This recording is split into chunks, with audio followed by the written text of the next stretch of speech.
Tapos na yung trabaho ko dito. Yung nakita ninyo kanina, pinasok ko na naka-green na envelope. Yun yung huling-huling document na hinihingi sa akin galing sa ICC Detention Unit. At nabuo na rin namin yung legal team, yung bagong lawyer, yung isa doon kanina ay na-meet na rin ni Pangulong Duterte ngayong araw na ito. Meron na rin kaming sistema sa schedule ng mga lawyers at sistema sa liaisoning kung sino yung mag-uusap about legal matters, kung sino yung mag-uusap about mga pangangailangan ni Pangulong Duterte sa loob. At naayos na rin namin magkakapatid yung scheduling ng kung sino yung maiiwan at darating sa susunod na 2 buwan. So that's April and May. So ngayon, nandito si Veronica.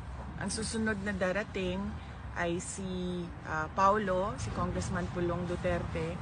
Kakakuha lang niya, kaka-approve lang ng kanyang visa. Nagpapasalamat kami sa tulong ng Dutch Embassy in the Philippines para makakuha siya ng visa niya to come here. So pag alis ni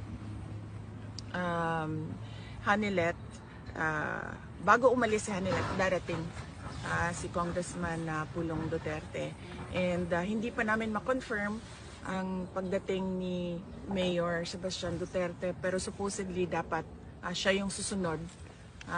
Pag alis ni Congressman Pulong Duterte, dapat nandito na siya sa The Hague para kung ano man yung allowed na visits para sa pamilya diyan sa loob ay meron lagi family member na pumapasok doon at nakakausap ni Pangulong Duterte at nakakapagbigay ng updates sa kanya kung ano yung nangyayari dito sa labas, kung ano yung nangyayari sa atin sa Pilipinas, sa ating bayan.